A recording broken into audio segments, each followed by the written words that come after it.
We have a very special guest, somebody who's actually motivated a lot of the crew members of Hard Lens Media, Jimmy Dore. He's the host of Aggressive Progressive, the Jimmy Dore Show, and he's a commentator also on the main show, The Young Turks. Thank you so much for Hey, joining us. pleasure to be here. Thanks for having me. So we've interviewed you a few times in the past, especially most notably in Philadelphia during the DNC convention, as well as at the People's Summit last year or in 2016. But it seems like for the most part, a lot of people have looked at 2016 as a key year for American politics. But for the most part, when it was being covered, especially during the primaries and the general election, you were very critical on how it was being covered by corporate media. When was the moment that you realized that this election was not going to go the way corporate media was portraying it to the American people? Because they were saying that Clinton was going to win, but Right. that didn't turn out to be the case. Well, I'm not the best predictor, so I also didn't think that Donald Trump would win. So the moment I guess didn't come for me until the night of the election, um, and I was preparing for a Hillary Clinton presidency, which is its own kind of demon. It's its own different, just like Barack Obama, right? So now people are waking up to this horrible immigration policies. And what I did say during the 2016 election, if Trump becomes president, is that the government of Barack Obama is doing so much horrible stuff. Maybe it will put a bad face on the horrible stuff this government's already doing. Like, I'm talking about our foreign wars, I'm talking about our immigration policy, I'm talking about our lack of supporting the middle class and poor people in America, our incarceration problem. So I thought that Trump would put an ugly face on all that horrible stuff we're already doing. In fact, he is.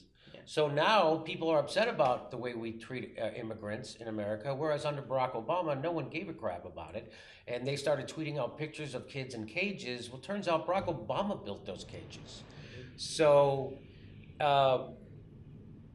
the one, I don't know, silver lining to this horrible presidency would be that people are now aware of what their government is finally doing, except they're also being propagandized very heavily by the establishment media. Like, for instance, when it comes to North Korea, right? So I don't care if Trump messes up. If we somehow avoid a nuclear war or a confrontation, if he's for peace, I'm for it. And of course, whatever Trump is for, the establishment media is against, right? So if he's for peace, they're for war. If he's for war, they're for peace. And you see, no, in fact, if he's for war, they're for war. So they're for war even when he's for peace. The establishment media is pro-war in Syria, pro-war in Afghanistan, pro-war in Libya. They were pro-war in Iraq, and now they're going to be pro-war in Iran. And that's why my show exists, I think. I think that was the big defining moment for the Young Turks when Cenk Uygur called out the media, because half the country still believed that Saddam had weapons of mass destruction, and of course he didn't. And so I think that's the mission of independent media, is to tell the truth that the establishment isn't telling. And when it was in 2016, the big truths that weren't told was that the system is rigged. It's rigged against progressives. It's rigged against any candidate who was actually going to speak up for people who are not in the upper 10%. Now, that's also been proven by the Princeton study, that we live in an oligarchy. We don't live in a democracy. And so I would like to see people speaking about, how we could actually bring democracy to America, instead of, hey, how could we bomb someone in Syria or Libya or Somalia or Afghanistan or Iraq or Iran, because that's how we try to bring democracy to the rest of the world. Maybe we should just set an example. I would like to set an example of how democracy works, how democracy can actually make regular people's lives better in the United States. But we live in a country where we take the richest country in the world, the United States, right? Our GDP is still greater than China's. And we take the richest country, we render half of its population poor or low income. That's called a failed system. And not to mention 25% of it's incarcerated as well. And we're the world's biggest penal colony, right? We have 5% of the world's population. We incarcerate 25% of the world's prison population. And a lot of people calling it the new Jim Crow, which it is. It's racist, right? So our criminal justice system is completely racist. Everyone knows it. And now people are upset that Jeff Sessions, a racist, is the head of our criminal justice system. And I say, no, maybe that's good. Maybe now people will be able to fight up against it and demand change and reform in our criminal justice system because a racist is leading a racist justice system. When Eric Holder was the head of the criminal justice system, again, everyone went to sleep because, oh, there's a guy who's supposed to be a lefty in charge of the criminal justice system, except he wasn't. He was a corporatist who turned his eye to corruption and crimes that were being committed at the corporate level, and he focused everything, again, didn't reduce the prison population. And, you know, Barack Obama could have pardoned everybody that was in prison on a possession. And he didn't. He could have done anything. He didn't do anything bold. The bold thing he did was take us from 2 wars to 7. That was his big, bold move. Now, of course, right now, especially in the United States, there's a huge discord in regards to how, or at least conversation in regards to how we should our government be represented. And, you know, Heartland's Media in the past, we've covered a lot of third-party events. And nearly 40% of Americans are identifying themselves independent. That's right. Either bigger than either party. Libertarian, Green, Democratic, Socialist. In your own opinion, though, has the past 2016 election cycle, as well as this current election cycle, made Americans lose trust in a two-party system and reevaluate third parties as a political force? And what will be the future going forward in regards to third parties? Because I know here in Illinois, it's very draconian. You need about 25,000 signatures plus another 25,000 signatures, altogether 50,000 signatures, just to be on the ballot and to be on the debate stage. Whereas if you're a Republican or a Democrat here in Illinois, you need about 1,000 or 5,000 signatures. So what is the question? Do I think it's reinvigorated people's call for a third party? Yes, I think they, and yes. those numbers keep growing, right? So the numbers for the Democrats and Republicans keep shrinking. They're somewhere around 26, 27% for each party. Mm-hmm. And like you said, there's a plurality for people who consider themselves third party, but there's even a bigger majority of Americans who want a third party. So again, you would never see this reflected back to you in the establishment media. Just as Chomsky has taught us, the establishment media isn't there to reflect back your ideas. It's there to reflect back the ideas of the people who own the media, which is the upper 1%. And so you're made to sit there thinking that you're the only person thinking this, right? So you're watching the media and you don't see your opinion reflected back that you want a third party. What gets reflected back to you is third parties can't happen, you can't do it, you got to stay inside.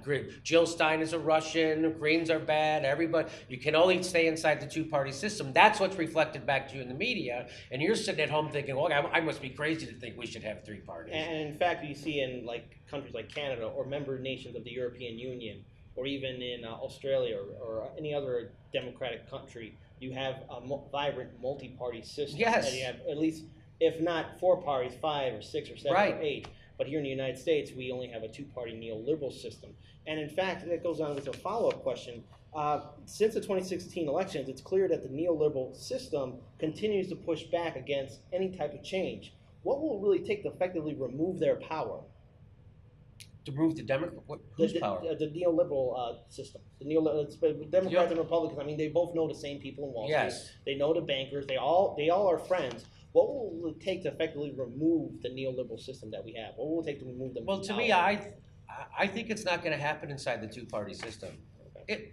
I could be wrong about that, but the case that I make is that here we are 2 years after Bernie's revolution, and I live in California, which is the bluest of blue states, right? So if there's ever a chance where you could see, well, what would happen if the Democrats took over?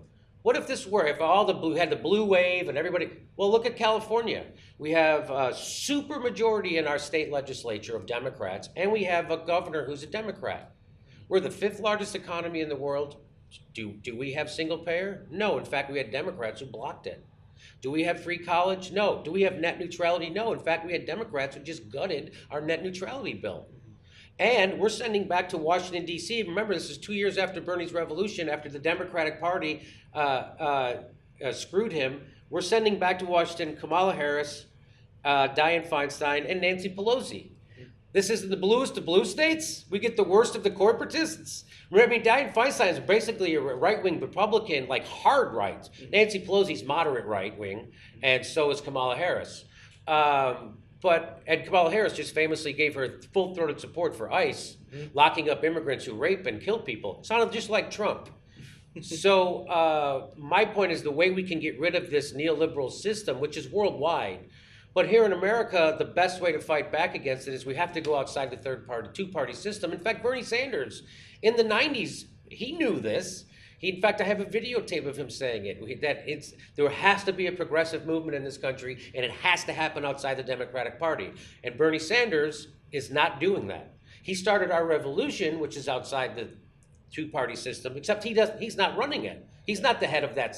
He can't be associated with it because it's a PAC. So he has other people running it for him. So he's not leading that organization that's outside the two-party system, which is what we need. We need a third party, if not a fourth party, and we need to break up the two-party duopoly, by the way, which also has a monopoly on the debates, right? So it used to be, when I was a kid, it was the League of Women Voters who scheduled the debates, and that's how you knew they were fair and not biased, right? Well, the Republicans and Democrats realized they got all the control. They created and they're all answerable to the same corporate donors, so they all really work for the same team.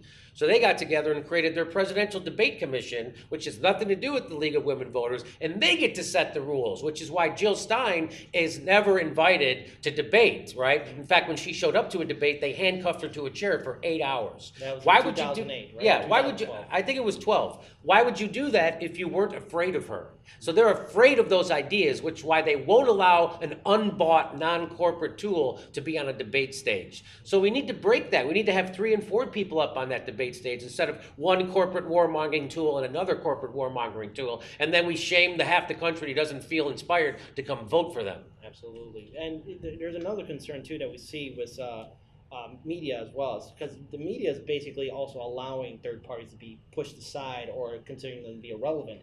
And this leads to another question that I have. Most Americans are now getting their news online, YouTube, social media. A lot of people are walking away from television and cable news. Yet there seems to be attacks on independent media. Lee Camp from America has been attacked. You've been attacked by CNN. I've been attacked by CNN and the Washington Post. And Washington Post as well as maybe a few other independent YouTube content creators, but I'll leave them nameless at the point. Okay. But I think we both know who we're talking about. But essentially, what can be done to really make sure that content creators who are calling out the corrupt neoliberal system and independent journalists remain free from harassment? Because you have stated on your show as well, like, hey, hit the subscribe button because they're unsubscribing people. What can be done to really make sure there's a safe platform for independent journalists to really call out our corrupt system? You know what? I don't know that there is. You know what? I can have my own website, but now net neutrality is gone, so they can throttle that. I use YouTube to reach most of the people I reach.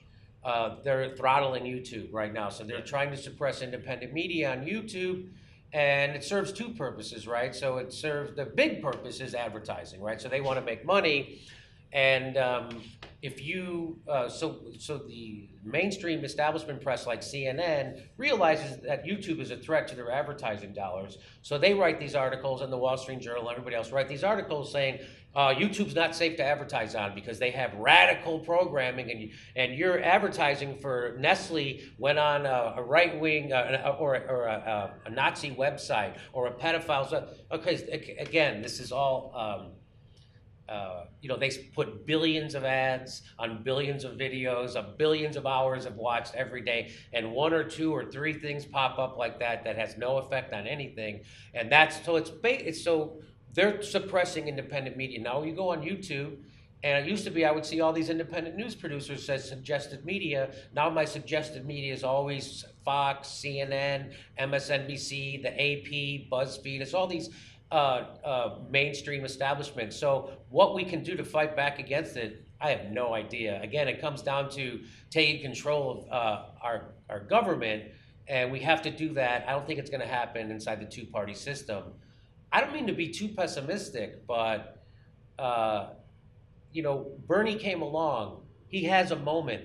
He's missing his moment, and it's going to be to the detriment of our country. You know, empires fall. We could easily fall. So that's where we are. And it's quite clear on the way our current track is right now. The United States is losing allies. We're instigating trade wars with the European Union, China, Russia, Canada, Mexico, and it's just it seems like now we're just really becoming the enemy or that guy in the bar that causes a fight with everybody until one day people decide to meet him outside the back alley. But I mean, things are bad for normal people in America. People are treading water. People are all afraid of getting sick because they'll go bankrupt in America. So this is what led people to Donald Trump. People didn't vote for Donald Trump because they woke up one day and said, hey, I hate Muslims and Mexicans. They decided to vote for Donald Trump because their life was horrible, and Donald Trump said, hey, it's Mexicans and Muslims. They're like, okay, I'll take anything. If you're offering to fix things for me, I'll take it. The Democrats aren't offering a counter program to Donald Trump. They're offering to be a little less horrible. So when people talk about supporting a third-party candidate, what kind of pushback did you get when you decided not to support Hillary Clinton and instead support Dr. Jill Stein of the Green Party? Because I've received kind of a lot of negative comments from my friends and family members in regards to, why won't you vote for Clinton? She's a stronger candidate. But it seems like anyone who voted third party was immediately assaulted or attacked. Like, what kind of pushback did you get? Yes, all those things. Oh, sure. It was, just voters, they're just shamed, right? People just, you're not a grown up. You're selfish. You're white, so it's not going to affect you. You're all this stuff. And I pointed out the people who were voting for Jill Stein were not rich people, right? The people voting for Jill Stein, majority of them. And I met lots of Hispanics and African Americans who were supporting Jill Stein because they were against, they've been the most harmed by corporate duopoly.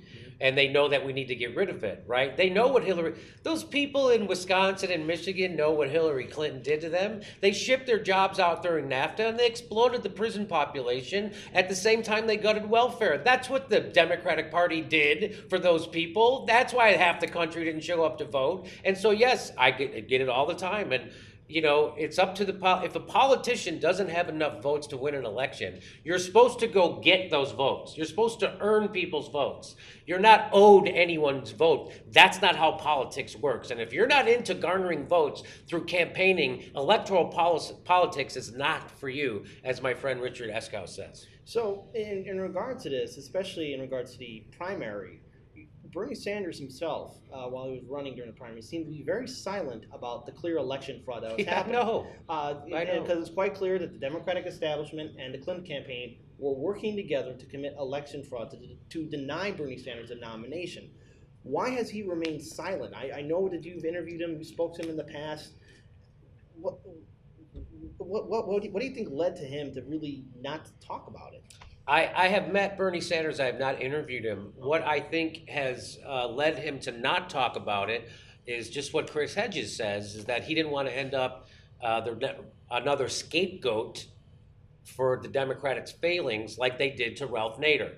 So Ralph Nader was again scapegoated for participating in democracy because he saw what was coming. He saw that if we don't stop this neoliberal train, which Bill Clinton ushered in for the Democrats, that we're going to end up with a right-wing demagogue, which is exactly what happened.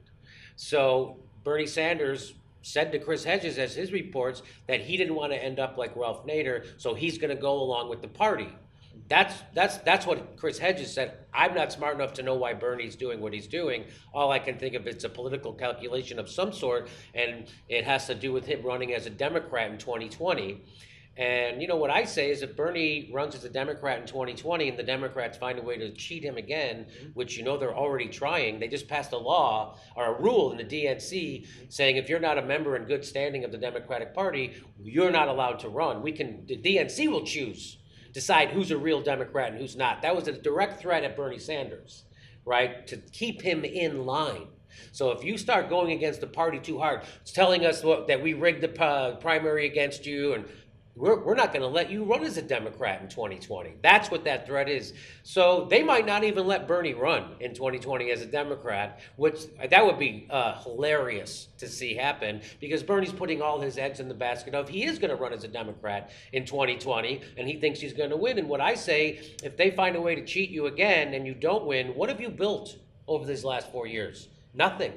You haven't built a goddamn thing. Nothing has been built. You wasted your moment, your opportunity to really, again, the way to affect the Democratic Party is the way it's always happened in the past. A third party props up and it either wipes out that party or that party absorbs the third party's ideas into its own, right?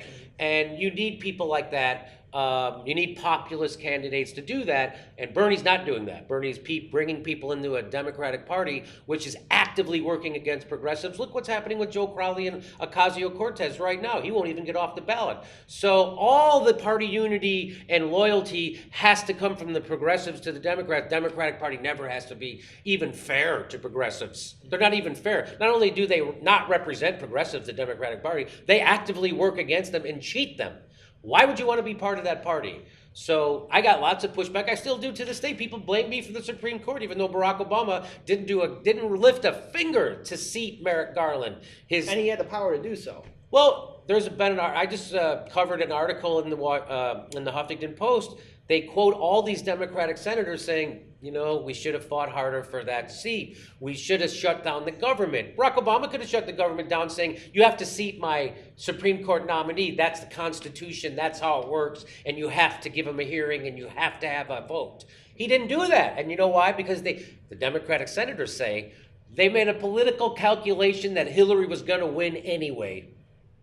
And so they didn't fight. So again, the Democratic Party was let everybody down. But the Democratic Party doesn't want you to blame them. So then they tell their minions in the press to blame third-party voters. And that's exactly what's going on. It's the scapegoating of democracy is what it is. And it's quite clear that there's a failure to really acknowledge the fact that the Clinton campaign actually propped up Donald Trump. Of course they did. I think it was Bill Clinton who told him, hey, go ahead and go run for office. Well, it's in WikiLeaks emails revealed that their strategy is called the Pied Piper strategy, which was to elevate Donald Trump because he was so repulsive, they thought, to most Americans that he would be easier for Hillary to beat. They're the ones who propped up Donald Trump.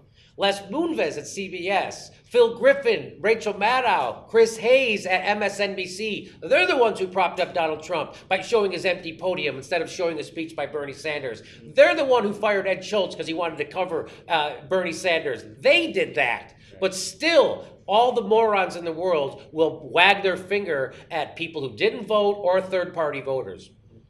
It's up to that's called, if half the country doesn't vote, that's called a massive failure of the two-party system to inspire people to vote. That's not the voters' fault. That's the political establishment's fault. And that's where we are. And the people who want to change that by bringing a third party that actually represents people, those are the people who get shamed by our establishment media, and that's why we do shows like this. Exactly. But now let's also deal with another aspect, especially with corporate media. So, what are your concerns with the aftermath of this 2018 midterm, and what could be the possible outcome for the 2020 presidential election cycle? Could there be a possible second term for President Trump if, I guess, Bernie Sanders doesn't get the nomination, or the third-party candidate? Is it possible that Trump could win again? Yeah. Oh, of course. Yes, of course it is. Right. Yes, that's the big problem, because the way the resistance is trying to fight against Trump actually strengthens Trump, right? So they're not actually fighting him with policies that people need. They're not actually offering people anything. They're doing Entertainment Tonight smears. Oh, he's a Putin puppet, or they're doing homophobic memes with him kissing Putin and all that. That doesn't hurt Trump. That actually strengthens him with his base. Just like the birther stuff didn't hurt Barack Obama, it actually strengthened people who like Barack Obama. It strengthened their resolve to be for him. The birther stuff, that's what it did. The same thing is working for Trump. I just read an article today. The anti-Putin journalists inside Russia are disgusted with the United States media for covering Putin the way they're covering, making him seem like he's this all-powerful mastermind, which he isn't. So what that does is prop him up, right? When the American press and American politicians make Putin out to be like he controls our elections and he's this mastermind of everybody and controlling our president, that props up Putin. And it also props up Trump. And of course, that's how they're going to fight them, because in order to not fight Trump that way, they would have to actually have progressive policies that actually would improve people's lives, like Medicare for all, like free college, like a living wage, like ending the wars and having an infrastructure jobs program. They're not doing any of those things. In fact, they just voted to expand the wars, the Democrats did. The Democrats just voted to expand the surveillance powers of the president. Done by Nancy Pelosi, who was screaming from the rooftop saying that Trump is a threat to Yes. freedom and security. And they just voted to give him $80 billion more for bombs instead of $80 billion more for free college. And then they tell you can't have free college. Who's going to pay for that? So again, here we are stuck with a complete failure, transparent and existential failure of the Democratic Party, and that's why we're in the place we're in. So let's also focus a little bit. And why is it, this gets back to the Supreme Court. Yeah. Why is it when a Democrat nominates somebody to the Supreme Court, it's always some centrist like Merrick Garland? Why isn't it someone like when a Republican appoints, it's always like our extreme right winger, like Antonin Scalia, right? Why is it, or Gorsuch? They don't F around. They don't try to appease the left wing. They go hard. Barack Obama couldn't nominate more centrists. Why wouldn't he nominate someone like, the equivalent of Cornel West? Or Lawrence Lessing. Right. Someone who people could actually fight for. The progressive wing of the country would actually be excited and fight for them. Because that's not who they are. The Democrats are failures. So we've also seen the impact of money in politics. And I think even President Trump said it the best during the first Republican debate, where I give these people money and they do what I say. And of course, we also have to rewind back the clocks a little bit further when he was a Democrat and Clinton was running as senator. He obviously gave her campaign money. So when he gave her money, she probably did what he said too. So what will it really take to effectively get money out of politics?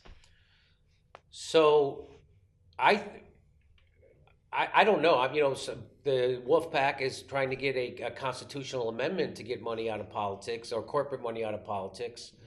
I think what we need is for someone to make the case, right? So people could get behind it and to show people that public financing of elections actually saves us billions, if not trillions of dollars. Mm-hmm.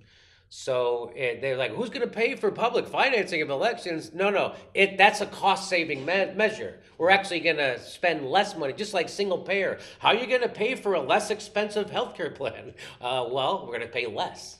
So that's the same thing with public financed elections. We would actually save ourselves a lot of money, and that's where we need someone to articulate that to people. But if a politician did say that, every neoliberal on MSNBC would poo-poo that idea. Same thing at CNN, the New York Times, the Washington Post, and they would all say how that's a bad idea. So I think we need leadership, and I think we need to try everything. So as we're nearing the end of this interview, I'm pretty sure a lot of our viewers, if they don't know about you, they probably want to find out more about you on social media. So where can they find you online? So I'm on Twitter, Jimmy_Dore, D-O-R-E. Right. Or you can go to JimmyDoreComedy.com. That's my website, JimmyDoreComedy.com. All right, fantastic. Jimmy Dore, thank you so much. My pleasure. For being Thanks for having me. Media. You've been a huge influence to us and to our viewing audience. We really are grateful for all your support. If you like what we do, please check out our website, hardlensmedia.com, HARDLENSMEDIA.com. We're on Instagram, Twitter, YouTube, Facebook, and Spreaker. Your support to us really helps us out because Chicago needs a strong independent media outlet. And again, Jimmy, you've been a huge influence towards us. We're really glad to have you as a guest on our show again at any time. And peace, everyone. Let's all do what we can to build a better future.